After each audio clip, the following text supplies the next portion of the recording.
Welcome to the One Climbs podcast, a show about exploring life through the lens of theology, scripture, symbolism, and ideas that uplift the human mind.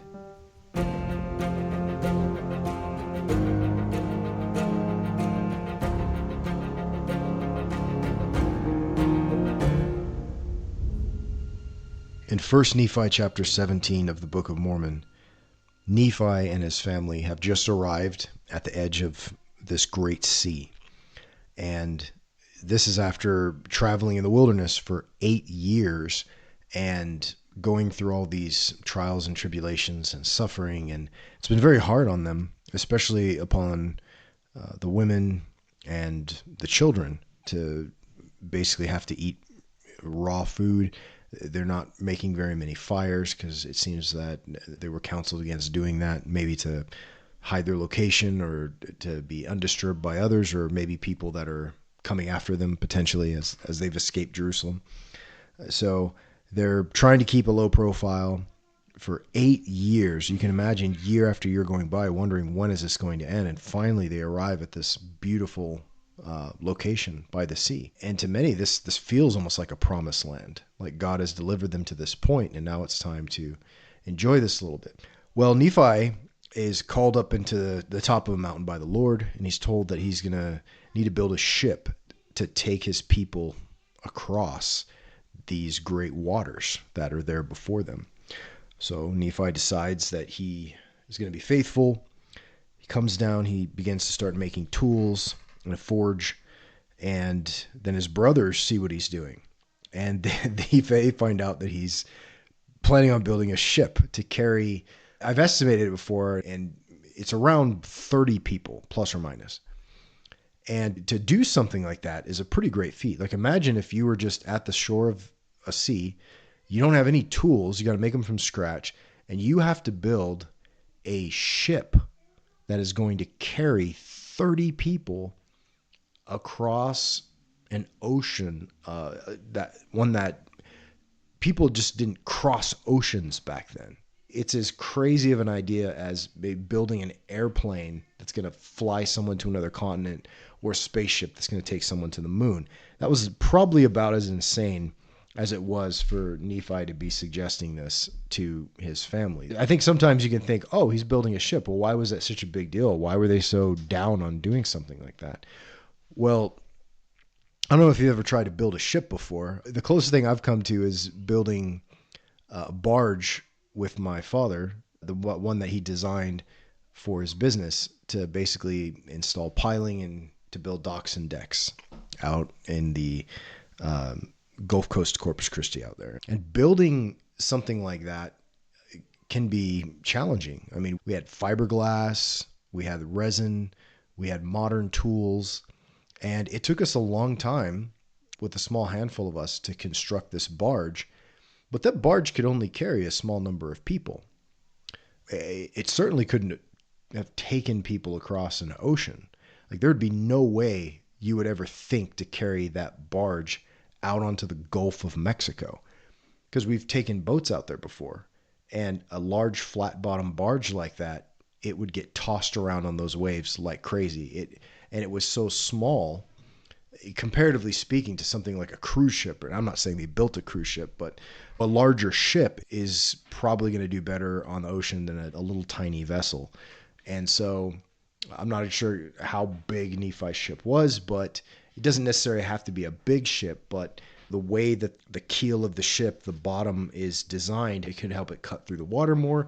But a flat bottom vessel out on open water like that wouldn't do well. And so it would be easy to construct a flat bottom vessel, but to construct anything else like that, I mean, I couldn't even imagine the type of engineering that would go into building something like that. There's very specific ways that you build ships, and this was not common knowledge held by the average people. And Nephi's a younger guy, and he's probably spent most of his young adult life wandering in the wilderness with the rest of them. So all of a sudden he's going to build a ship. It sounds absolutely insane that this guy is going to build a vehicle that's going to take 30 people across this vast ocean. And Nephi becomes very sorrowful just at their lack of faith.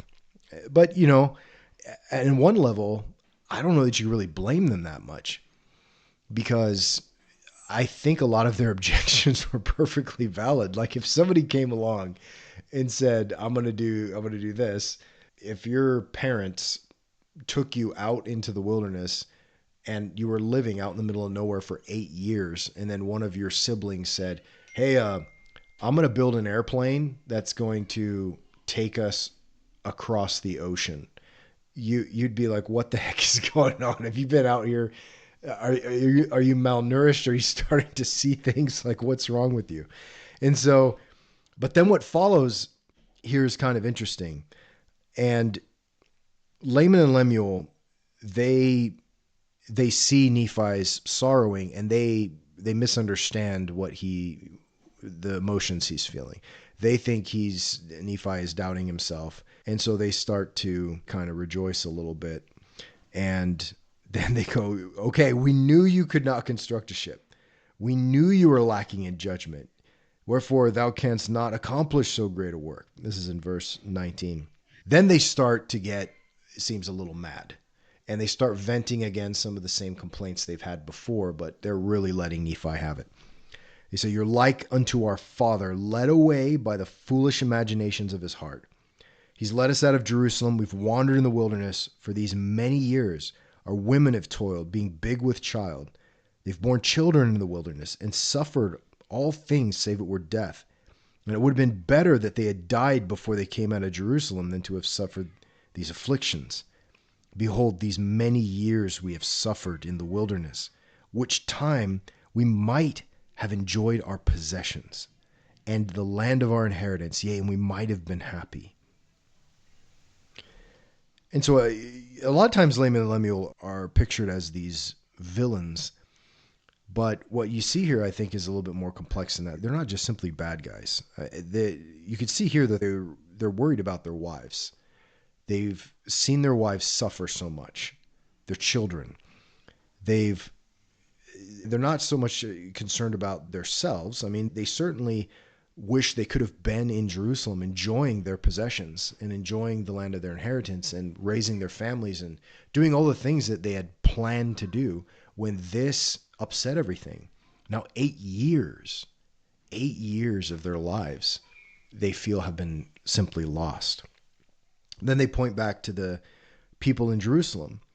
They said they were a righteous people. They kept the statutes and judgments of the Lord and all his commandments according to the law of Moses. Wherefore we know they are a righteous people, and our Father hath judged them, and hath led us away because we would hearken unto his words. Yea, and our brother is like unto him. And so they're upset about this. And one of the things I noticed while reading this, something, if you're familiar with the Book of Mormon, you've probably read a million times, just kind of going through here, but they're looking at the way that they've lived their life. Things happen in their lives that they had not planned on, right? They did not plan on any of this, but it's happened. And they feel this sense of loss.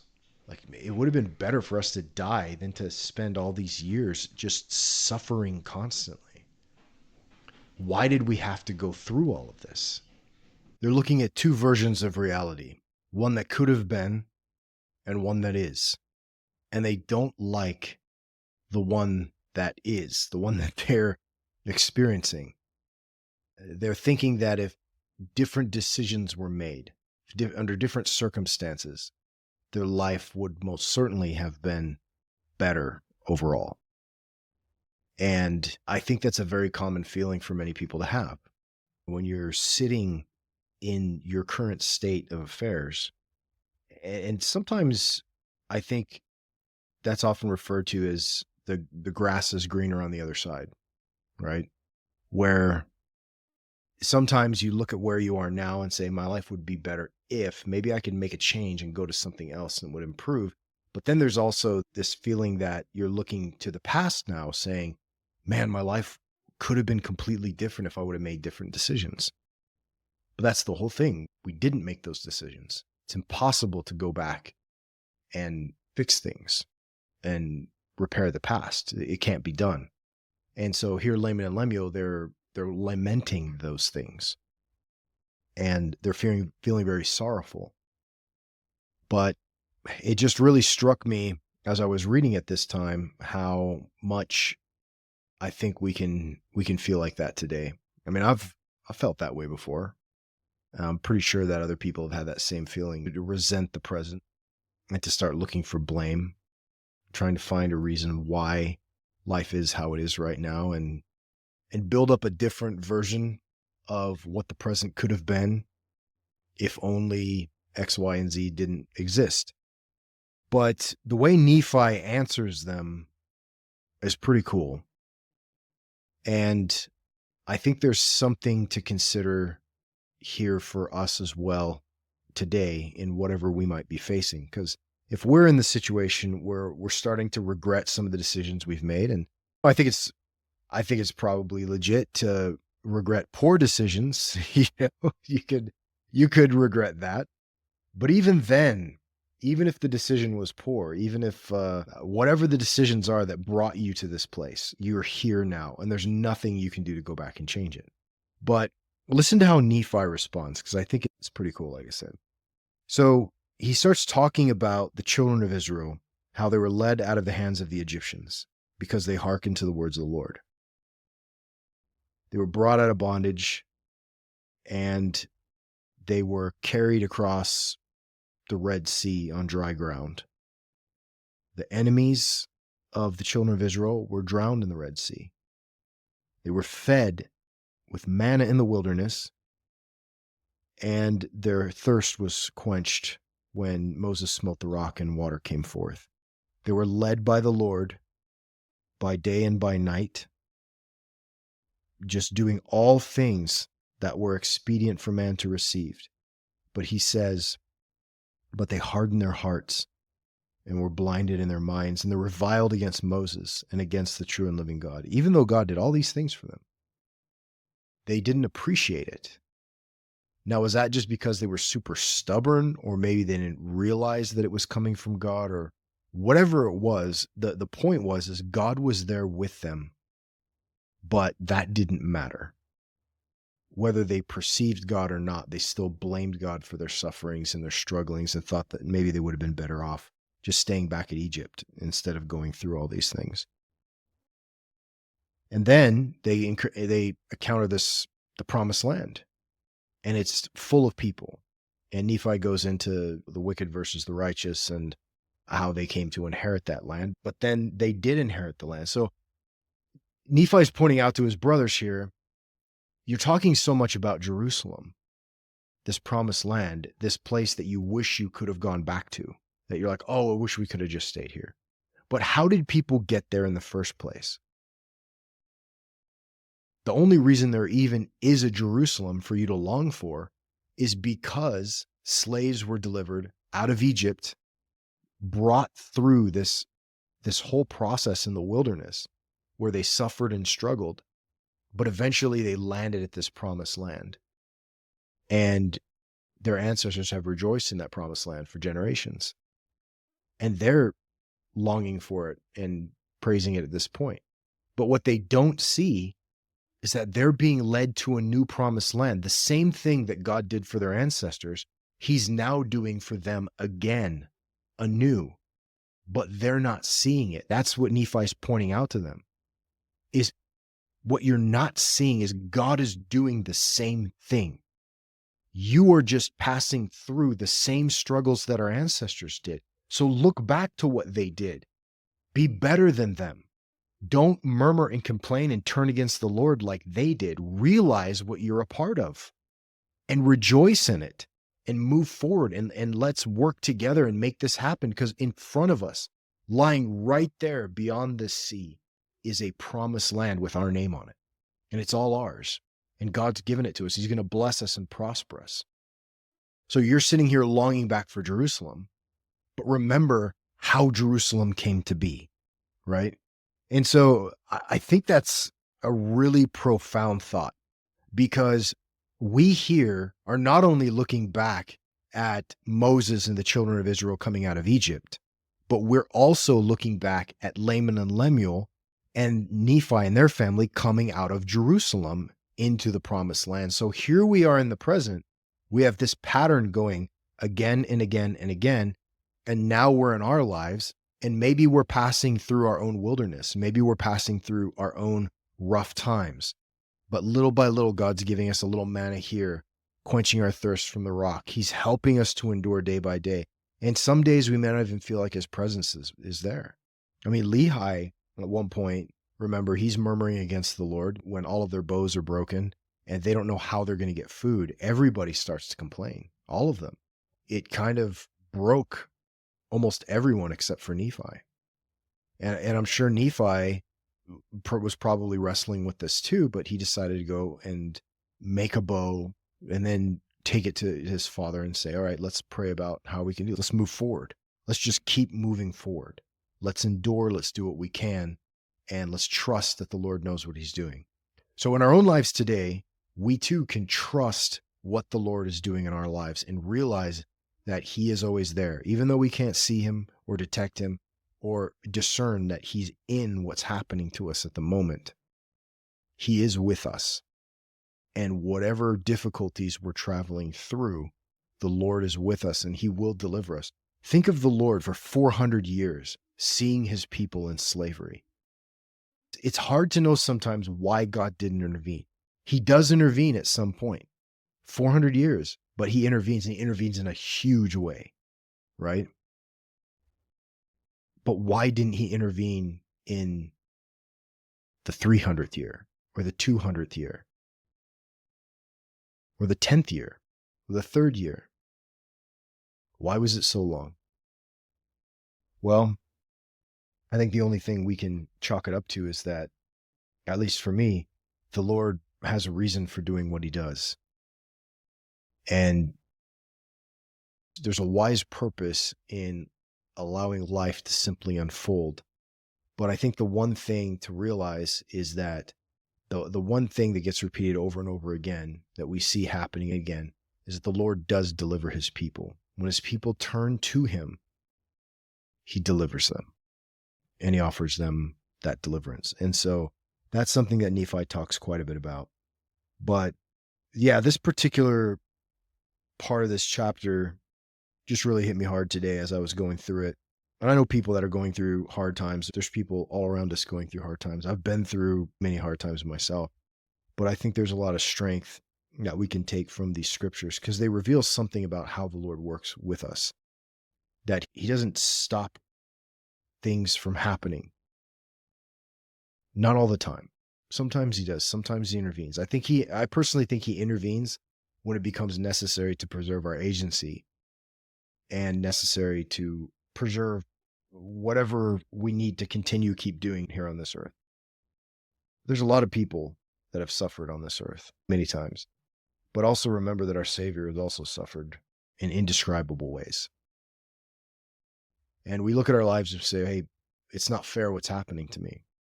It wasn't fair what happened to Jesus either. He was an innocent man, Son of God, and they took him and did horrific things to him. So there he was, innocent, and yet suffering. So yeah, he totally knows what it's like. Even when Jesus Christ came to earth, he wasn't exempted from all that. He didn't get a pass. He passed through it just like we all. And I think there are few people that live on this earth that suffer even anywhere close to what he did. And his suffering, he says he's descended below all things. And I think that goes in terms of suffering as well. So whatever we suffer, we can know that we have a God who understands us. And I think that's a powerful thing, who understands us in the flesh, not just understands us because we're told he just knows everything. And it's hard to identify with that. Sometimes when you're giving advice to someone, you're going through something hard and it doesn't look like they've ever gone through anything hard. Sometimes you don't know if they could totally empathize with you, but God can. Jesus came down, he felt everything. Not just the physical pain, but betrayal of his friends and his closest people and associates. And so there's two versions of reality that we struggle between, at least two. Could probably create as infinite number of possibilities, right? But there's the reality that you're facing, and there's the reality that you wish could be happening at that moment instead.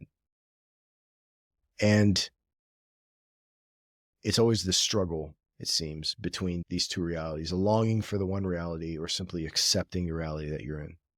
Eventually, at some point, you're going to have to accept the reality that you're in. But I think if you do it with faith in God, you'll find purpose in the pain and in the process that will allow you to step through the rest of what's going to be required to finally enter that promised land. Now, notice that Bountiful was not the end. Yes, they suffered for 8 years in the wilderness, and finally, one day they step into this beautiful land that has everything they could possibly want. But that wasn't the end. They had to build the ship. There was another great miracle that had to be wrought that required much more sacrifice on their parts. And then the journey across the waters was difficult as well. There were storms. There was the fear of drowning at sea. They were going right into the mouth of this very treacherous journey that still lay before them. And after they had completed that journey, then finally they arrived in this promised land. But the promised land was still not the end. It was the beginning of a new opportunity. They had to build their civilization. And there was still conflict. There were still wars, all kinds of things, all new things to be experienced. But God's hand was in all of it. And loyalty to the God was the big separator between how people's stories ended up. And God sustained the people that were loyal to him and endured, even through all of the hardship and the sorrow. Nephi himself, he sorrows. If you've ever read what's called Nephi's Psalm, where he's complaining about his situation and his sufferings. And this is right after the death of his parents. And he's very sorrowful about everything that's happened to him. And he's not just sorrowing about the things that happen. He's also sorrowing about his temptations and his sins. He calls himself a wretched man. And his heart sorrows because of his flesh and his iniquities. He's encompassed about because of the temptations and sins which do easily beset him. His heart groans because of his sins. So this sounds very, very dark and self-deprecating. But then it changes. There's this hinge point. He says, nevertheless, all of this, I know in whom I have trusted. My God has been my support. He's led me through my affliction to the wilderness. He's preserved me upon the waters of the great deep. He's filled me with his love, even to the consuming of my flesh. He's confounded my enemies. He's heard my cries. I have waxed bold in prayer before him. Angels have come down and ministered to him. By the wings of his spirit, his body has been carried away upon high mountains. His eyes have beheld great things. And if he's seen so many great things, why should his heart weep and his soul linger in the valley of sorrow, and his flesh waste away and strength slacken? Because of his afflictions. Why should he yield to sin? Because of his flesh? Why should I give way to temptations? And he says, awake, my soul, no longer droop in sin. Rejoice, O my heart. And he cries out to God for protection, to encircle him and to make his path straight. And confesses to God that he has trusted in him and will trust in him forever, and that he's not going to put his trust in the arm of flesh. Whether that arm of flesh is other people around him or his own plans and designs, he's going to put his trust in God, and that's going to be what's going to make the difference. In these times today where it's very confusing and in many ways we are in our own wildernesses of all kinds, we can look at these two versions of reality. And one of them we need to let go of. I think we need to let go of the reality that we've imagined unto ourselves, so to speak, of a life of our own design that has not yet to that point come our way. And there could be things about goals in life and such that we can still achieve and make for ourselves. It's not that we can't have our own way in life and do things that we desire. I think those are good things. I'm talking more so about looking back at our life and with this deep regret that somehow, because our life didn't turn out the way we wanted up to this point, that there's something to blame for that, and that it was wasted time, that you've wasted your life. That's the impression I get from Laman and Lemuel, is they saw their sufferings in the wilderness as just a waste. They could have been enjoying so many other things back home. And unfortunately, that period of 8 years in the wilderness, instead of really refining their faith, which it could have done, and I think it did for many in Nephi's party, especially Nephi, I think it served to refine his faith. It didn't seem to do that for Laman and Lemuel. They fought it the whole way. They spent their whole time essentially fighting against God and then just seeking to blame other people. Instead of just allowing the events to unfold and trusting in that there was purpose and reason behind what was happening. And that, even though what was happening to them may have felt like they were being attacked or punished by God, it didn't matter what the circumstances were. The Israelites were held captive by the Egyptians as slaves and treated horribly. And there are many people in life that have lived through periods where they have suffered immensely because of the wickedness of other people. But I think the point is, no matter what the circumstances are, no matter what is happening to you or what situation you're in, that if the trust is placed in God, there can be deliverance. Maybe not even deliverance in that moment from that thing, but even in the midst of the trial, that your burdens can be lightened. And that's what happened to them while they were in the wilderness. If you go back to 1 Nephi 17, even before he's talking to his brothers about this, he's recalling the blessings that they experienced during the wilderness.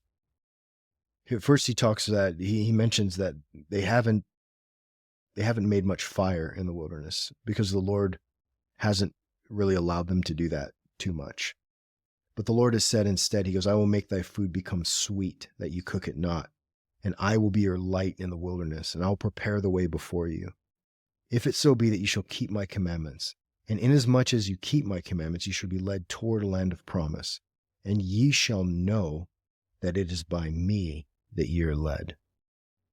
And after you have arrived in the promised land, you shall know that I, the Lord, am God, and that I, the Lord, did deliver you from destruction, yea, that I did bring you out of the land of Jerusalem.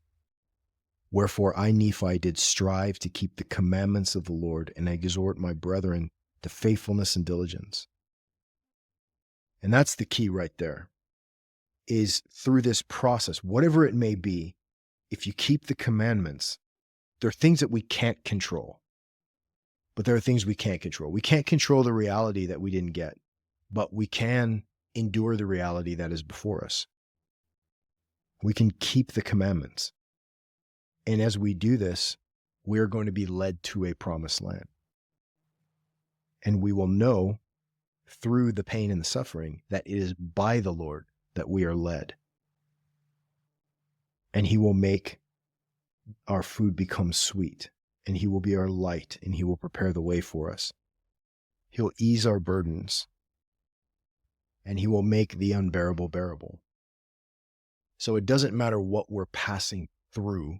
If we turn to God, that passage will be made purposeful for us. And I think that's a really powerful thing to understand and what's being illustrated here in this chapter. And there's likely so much more, but that's just some of what I took from this that I felt like was worth sharing. And it's just one of the other reasons that I really love the Book of Mormon, for all of the deep insights that are there. If you take time to really listen to what's being said. And I think the journey of Nephi and his family is an extremely profound example. Like all the sufferings they went through, like I guarantee you at the time, none of them were thinking that, 2,600 years later, that we'd be sitting here pondering their story and looking at their sufferings and what they have experienced and are drawing strength from that. Now think about what will happen when what we experience in life. If we record those things, we write them down, or we capture them somehow, that who knows how many generations in the future, millions may be pondering your story, what you're going through right now. Yeah, it doesn't seem miraculous at the time. It never does. I don't think any of them necessarily thought it was at the time they were experiencing things. But you can see what happens, the difference between faith, keeping the commandments and dedication, and murmuring and complaining. There's a clear choice between those two. I think that's the big takeaway, at least for me. And I'm grateful I have the opportunity to share those thoughts with you. And thanks for tuning in and listening. And I will talk to you again here on the One Climbs podcast.